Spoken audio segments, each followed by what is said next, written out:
You cannot get to God unless you walk in way of purity. He wants you to be holy. Seek God, fear God, and love God. What God does is what man can never do. For I am not ashamed of the gospel of Christ, for it is the power of God unto salvation to everyone that believeth. Noah found grace with God. He must have done something right. He added value to his life.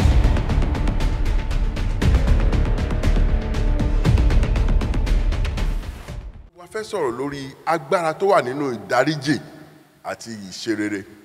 Àwọn nǹkan tí ó ń dènà gbígbàdúrà pọ̀. Ṣùgbọ́n èmi ẹ̀tì ẹ mọ̀ pé ìkan nínú ẹ̀gbòógì jù ní ẹ̀ṣẹ̀. Bíbélì dẹ̀ sọ ní Psalm 143. And enter not into judgment with thy servants, for in thy sight shall no man living be justified. Àfi k'Ọlọ́run má mú wa síbi ìdájọ́ ni, kò sẹ́ni tó jẹ́ pé tó pé débi pé wọ́n lè dá láre níwájú Ọlọ́run. You cannot be justified before God. Ó làwọn èèyàn gbà tán wà nú ẹ̀mí, wọ́n ní súnmọ́ Ọlọ́run o, ọ̀rẹ́ kò lè súnmọ́ ọ. Ó fẹ́ràn ẹ o, ẹ̀ṣẹ̀ ló mú yapa wá. Dágbére fẹ́ṣẹ̀ kó lè mọ̀ bó ti fẹ́ ọ. Bọ́lọ́run lájà lè bójú rere rẹ̀. A rí ọ̀pọ̀lọpọ̀ èèyàn tó yẹ pé nínú ọkàn wọn, wọ́n dẹ̀ máa ń bọ́lọ́run jà for no reason. A nígbà tó ń síkì, wá kí onílé. Ṣé dókítà ní chọ́ọ̀chì ni? Ṣé bí àdúrà ló ń gbà ní chọ́ọ̀chì? Ṣùgbọ́n tí ọ̀gá ibiṣẹ́ rẹ̀ tí ò bá wá ibiṣẹ́, ọ̀gá rẹ̀ ò ní wá kí ṣùgbọ́n ọ̀gá rẹ̀ ó tún fi kórè ìránṣẹ́ ni pé ó absent. Bọ́lọ́run kì í ṣe bẹ́ẹ̀ torí onínú dídùn ọlọ́rẹ̀ ni, ọba tó ń dáríjì ni. Lẹ́ni mo fẹ́ ká mọ̀ pé ó ṣe pàtàkì fún èyí tí ṣe onígbàgbọ́ tòótọ́ láti mọ ipò Ọlọ́run lórí ìdáríjì ẹ̀ṣẹ̀. Tá a bá wo ẹ̀ṣẹ̀ tá à ń ṣe Ọlọ́run, ilẹ̀ nìkan kọ́ ló máa tún tá a mọ̀, ọdún á yí ipò gorí ọdún ní ti ẹ̀ṣẹ̀ téèyàn ń ṣẹ̀, ṣùgbọ́n ó ń dáríjì wá. Nígbà tá a wo nínú Exodus 20 tó ń fún wa ní òfin 10, ó ní ìwọ kò gbọdọ̀ torí ara rẹ bá fún wọn, bẹ́ẹ̀ ni ìwọ kò gbọdọ̀ sìn wọn, nítorí èmi ni Olúwa Ọlọ́run rẹ. Ọlọ́run owú ni mí tí ń bẹ ẹ̀ṣẹ̀ bàbá wò lára àwọn ọmọ láti ìran kẹta dé ẹ̀kẹrin nínú àwọn tó kórìíra mi. Èmi á sì máa fi àánú hàn ẹgbẹẹgbẹ̀rún àwọn tí ó ń fẹ́ mi tí wọ́n sì pa òfin mi mọ́. Ohun tó Ọlọ́run fi ju èmi àtiwọ́ lọ jù ni pé ó máa ń dáríjì ni. Ó dẹ̀ fẹ́ kí èmi àtiwọ́ náà dáríjì ni. La fi ń gbà nínú àdúrà tó péjù fún onígbàgbọ́ ní àdúrà Olúwa. Ó ní dárí ẹ̀ṣẹ̀ wa jì wá bí a ti ń dáríjì àwọn tó ń ṣẹ̀ wá. Ntọ́lọ́run fẹ́ ni pé kò dáríjì tó bá ṣẹ̀. Ẹ̀mí tá a fi lè máa dáríjì Olúwa gbé wọnú gbogbo wa. Nítorí pé ó wà lára àwọn nǹkan tí ò ń jẹ́ kí àdúrà gbà. Bíbélì sọ pé tí o bá ń gbé ọrẹ rẹ lọ sínú pẹpẹ, tó o bá rántí pé ẹnìkan ṣẹ̀ tàbí oníkùnsínú, ó ní gbé ọrẹ sílẹ̀ kó lọ parí ẹ̀. Pé tó o bá kọ́kọ́ ṣe yẹn, ọrẹ rẹ lè tẹ́ tẹ́wọ́ gbà. Ó ní mo ṣe fẹ́ sọ fún ẹ lẹ́ni ara tó ń dènà àdúrà ní àìdáríjì. Ọlọ́run lè dáríjì. God forgives. Absolutely God forgives. But He will ensure that you pay for your sin. In tó máa ń dáríjì ni pé kò ní jẹ́ kó kú nú ẹ̀ṣẹ̀ yẹn. Àkọ́kọ́ ni pé tó bá dáríjì èèyàn, ó gbé ẹrù kúrò lọ́rùn ara ẹ̀. Torí kò sẹ́ni tí ó ṣẹ̀ tó ti dáríjì tó máa rí tí náà ní bí ẹ. Nínú akọ̀ bí ẹ. Idiot. Má ní rẹ̀ lára. Ó ṣe ìgbàdúrà tó ṣe ìbẹ̀ Ọlọ́run tán, ó dé ta ọkà ewu tó pèpè ẹnìkan múnú bí ẹ. Ó kó ẹrù kúrò ní ọrùn ara ẹ. Ó wá ní èrò àti gbẹ̀san mọ́ nítorí pé ó ti kúrò lọ́rùn ẹ̀. Tó bá dẹ̀ di pé ẹni tó ṣẹ̀ bẹ́ẹ̀ ó ti tán, nítorí pé tó bá lò gbọ́ tí ó fẹ́ dọ́lọ́ ni. N tó kàn wá ṣẹlẹ̀ ní pé ẹni tó ṣẹ̀ tí ò bá gírí pé ó ń ṣẹ̀, á tún wá máa hábọ̀ ọkàn ẹ̀ṣẹ̀. Torí pé n tó ṣe yẹn tó bá mọ̀ dáadáa, ṣe mọ̀ pé wọ́n máa ní ẹni burú mọ̀, ó kàn wọ́n ẹni tí ó sọ fún ni. Èèyàn lè ṣẹ̀ kó má tẹ̀ kọ́kọ́ àgírí pé ó ń ṣẹ̀, ṣùgbọ́n tó bá mọ̀ kó ń ṣẹ̀ for real, tí wọ́n bá ti dáríjì, òun ló máa feel awkward. He will be the one that will feel like guilty when he sees you. Ṣùgbọ́n ìdáríjì tòótọ́ ó máa ń wá látọ̀dọ̀ Ọlọ́run.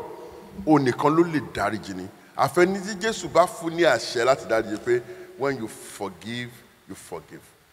Nígbà tó fi kọ́kọ́rọ́ fún Pétérù, ó ní anything tó bá loosen in the earth, whenever you loose on the earth, is loose in the heaven. Ó fún ní oore ọ̀fẹ́ yẹn ni.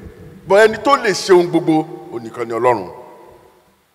Torí gbà tó ń dáríjì èèyàn, ó dàbí Ọlọ́run kékeré. Ṣùgbọ́n tó ṣẹlẹ̀ ni pé tó o bá wá di ẹni tó ń dáríjì èèyàn, don't become God. Be humbled by it. Torí ẹlòmíì tó bá wá dáríjì tán kò wá ní jẹ́ kílẹ̀ mímọ́. Mo sì dáríjì ni o. Tí n bá fẹ́ dáríjì á mọ̀ pé iná ń jó. Are you God? There are people who must have vowed that you will never talk to them again. There could be somebody that you so love but betrays your love. And because he betrays your love, you say, I won't talk to him again or her again. This could be your sibling, your husband, your wife, your friend, your colleague. I want you to make peace today. Ṣé mọ̀ pé ọ̀pọ̀lọpọ̀ ọgbà yẹn á ṣe nǹkan fún yàn á dùn ẹ̀ débi pé á dùn ẹ̀ kéegun. A ní mi nífẹ̀ẹ́ bá sọ̀rọ̀ mọ́ bí kéèyàn parọ́ mọ́ yàn. Kó o dẹ̀ rí pé parọ́ yẹn mẹ́ ẹ. Ṣùgbọ́n you do not have a way to even say your part of it. Wà wá lò ní bá sọ̀rọ̀ mọ́, bò mo kàn fẹ́ rọ̀ ẹ́ lẹ́nu. Torí kó má bàa dènà àdúrà ẹ̀ dáríjì.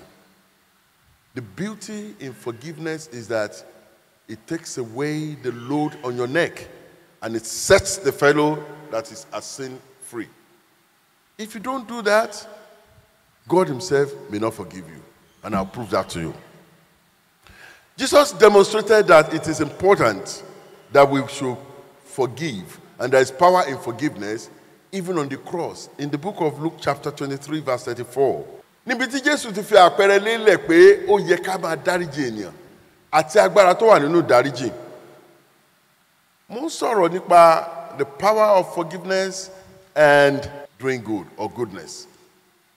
And a sọ̀rọ̀ yìí tó mú wa débi ọ̀rọ̀ yìí ni pé à ń sọ àwọn nǹkan tó ń dènà àdúrà. Tó o bá lè dáríjì, o ò lè rí gbígbàdúrà. Má jẹ́ kí nǹkan kékeré kan kó dènà àdúrà ẹ̀.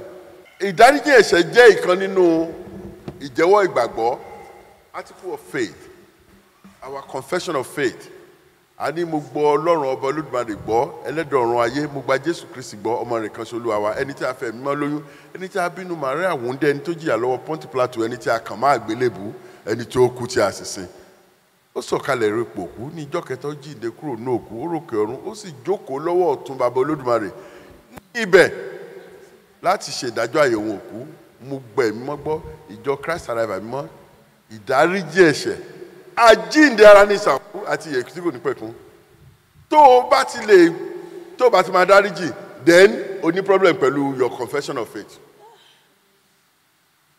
Ẹyọ kan yẹn, ó ti bà gbogbo confession yẹn jẹ́, o gba Jésù gbàgbọ́ ṣùgbọ́n tó o bá ní ìgbà dáríjì ẹ̀ṣẹ̀, o ní ìṣòro. Now, nígbà tí a bá wá ń wo ìdáríjì ẹ̀ṣẹ̀, ẹ jẹ́ ká lọ sí Psalm 32. Ìdáríjì kì í ṣe pé kò máa ń pa ẹ̀ṣẹ̀ rẹ́, ṣùgbọ́n ó tún máa ń wá pẹ̀lú ìbùkún nígbà tí ènìyàn bá rí ìdáríjì. Only blessed is he whose transgression is forgiven, whose sin is covered. Blessed is the man unto whom the Lord imputed no guilt, and whose spirit there is no guile. Nínú ẹ̀mí ẹni tí ẹ̀tàn kò sí. Lẹ́yìn tó o bá ti rí ìdáríjì ẹ̀ṣẹ̀, tó o dẹ̀ túbá, má jẹ́ kẹ́tàn wà lọ́kàn ẹ̀. Kí ìbùkún lè wá. That is the blessing that comes with forgiveness. You must remove from your heart deceit. Ẹyọ kan tí mo fẹ́ mú nínú bẹ́ẹ̀ nìyẹn. Ó ní Ọlọ́run ṣe nítorí pé ní Dáfídì nígbà Dáfídì wó lulẹ̀ ní Psalm 51 tó ń bẹ̀rẹ̀ fún ìdáríjì ẹ̀ṣẹ̀, ó sọ tọkàntọkàn. Ó nínú àṣedéédé ni agbébí mi àti nínú ẹ̀ṣẹ̀ ni ìyá wa sì lóyún wa. Oyún kẹyọ kan tí wọ́n ní nínú ẹ̀ṣẹ̀ ni oyún èyí tí Màríà ní oyún ẹ̀mí mọ́. Gbogbo yòókù nínú ẹ̀ṣẹ̀ ni. Ìpèníjà tó wà fún ìdáríjì ẹ̀ṣẹ̀ ni pé tí o bá ń dáríjì ènìyàn, dáríjì láti mú bọ̀ sípò ni. Má dáríjì nítorí pé mo kàn fẹ́ dáríjì ẹ̀. No. Rehabilitate the person when you forgive. Let's look at office setting. Someone has done wrong and the company queries the fellow and they find him guilty, but they decided to forgive him. And then you refuse to rehabilitate him. Maybe, yes, you demote him because what he's done is wrong, but you must work with him to be able to get back to where he is. If you abandon him, if you tell Ọlọ́run wà nìyẹn, ó tó ti jẹ̀bi. Ẹ jẹ́ ká lọ sí Matthew 18 láti chapter 15. Tí arákùnrin yẹn bá ṣẹ̀ ọ́, sọ ẹ̀ṣẹ̀ rẹ̀ fún ní ìwọ tirẹ̀ méjì. Process ìdáríjì ẹ̀ṣẹ̀ tọ́lọ́run fẹ́ nìyẹn. Bí o bá gbọ́ tirẹ̀, ó tán síbẹ̀, má tẹ̀ mú lọ bò mímọ́. Ṣùgbọ́n tó o bá ní àmì ìdánilójú pé ó ṣeé ṣe kọ́rọ̀ ẹ má ṣeé ṣe, pé má wàá pe ẹ̀wọ̀n nọ̀nà títí o, pé àwọn èèyàn tó máa mọ̀ wípé bọ́rọ̀ ẹ̀ ṣe rí nìyí. Mú ẹnìkan tàbí méjì pẹ̀lú ara rẹ̀ kẹ́ ẹ lè fìdí ọ̀rọ̀ yín gúnlẹ̀ kó tán síbẹ̀. Àdúrà mi ni pé kó má kọjá step 2 yẹn. Tó bá ti di pé arákùnrin ṣe ìjọ, ó ti mú kéèsì ẹ̀wà wájú ìjọ, wàhálà ni, ayé abẹ́ yé sí, wọ́n máa yé sí. Wàá rẹ́ nìkan tó máa sọ fún pé báwo ni dáàdì ṣe wá ń sọ̀rọ̀ sí ẹ bẹ́ẹ̀ yẹn, ìwọ wá jẹ́ bí ọmọ yéké. Meanwhile, tẹ́ bá ti parí nǹkan yín láàrin àyìn ẹ̀yin tí ọ̀rọ̀ jọ kàn, tọ́rọ̀ ẹjọ́ kàn yín, tẹ́ ẹjọ́ pé jókòó, á ti tán síbẹ̀, kò sẹ́ni tó máa gbọ́, ọ̀rọ̀ yẹn á dẹ̀ tán. Ó wá ní tí ò bá gbọ́, tó bá gbọ́ tó ti tán, torí pé o go through process yìí ní verse 18, ó ní lóòótọ́ ni mo wí fún yín, ohunkóhun tí ẹ̀yin bá dènà ayé á ó dè ní ọ̀run. Ìdí nìyẹn tó bá jẹ́ olùṣọ́ àgùntàn, fún àwọn olùṣọ́ àgùntàn lọ̀rọ̀ tí mò ń sọ yìí pàtàkì fi jù. O lè afford láti kó nǹkan kan sọ́kàn nítorí pé n tó fẹ́ dè láyé àti tó fẹ́ dè lọ́run káyé má bàa jẹ́ kó di tó nílé dè. Nítorí ohun tó bá fẹ́ tú láyé àti tó fẹ́ tú lọ́run káyé má sọ di tó nílé tú. Torí wọ́n á sọ pé ṣé bó sọ pé tó bá dáríjì ní tó bá fẹ́ dè láyé ló fi lè rí dè. Bẹ́ẹ̀ la rí nínú ìwé Galatians chapter 6 verse 1, ó ní ará, bí a tilẹ̀ mú ènìyàn nínú ṣubú kan, kí ẹ̀yin tí í ṣe ti ẹ̀mí kí ó mú irú ẹni bẹ́ẹ̀ bọ̀ sípò ní ẹ̀mí ìwà tútù, kí ìwọ fúnra rẹ máa kíyèsára, ká má bàa dán ìwọ náà wò pẹ̀lú. Mo rọ̀ wá ẹ̀yin èèyàn Ọlọ́run. Ohun tí Ọlọ́run fẹ́ kí onígbàgbọ́ ṣe, ó fẹ́ kí èmi àti wọ ká máa ṣe oore ní pàtàkì fún ìdílé ìgbàgbọ́. Be careful what you do. Tó o bá ṣe oore sí ibi tí ò ń ṣe ìdílé ìgbàgbọ́, ó ṣe tí sì ìdílé ìgbàgbọ́ gan, ayé lè fi sú ẹ. Tó bá lọ ṣe síbi tí ò ń ṣe ìdílé ìgbàgbọ́, kó má jẹ oore ẹni wọn ó lò fún ẹ. Ẹ̀yin ẹ ti lè bá mi rìn kó rí mi nínú mọ́tò kó wò pé tó ní bára bá ń tọrọ owó, most times I would rather not give. Kò ṣe pé mi ní. Owó tó máa fún yàn tí wọ́n bẹ̀ mú lọ ilé babaláwo, Ọlọ́run ní jẹ́ ó fún yàn o. Torí ibi tí ayé ìlédè ẹlòmí oní ọ́fin ní ṣoore sí ìdílé ìgbàgbọ́. Ọlọ́run bẹ̀ mí, á wà pẹ̀lú èmi àtẹ̀yìn. I believe you've been greatly blessed by today's message. And I would like to invite you to join us every Sunday, 9 a.m. at Christ Arrival International Church, Gesmani Parish, located at Tose, Mania area in Ibadan. We are off Ibadan Oyo Expressway. We'll be glad to see you. God bless you as you come. Shalom.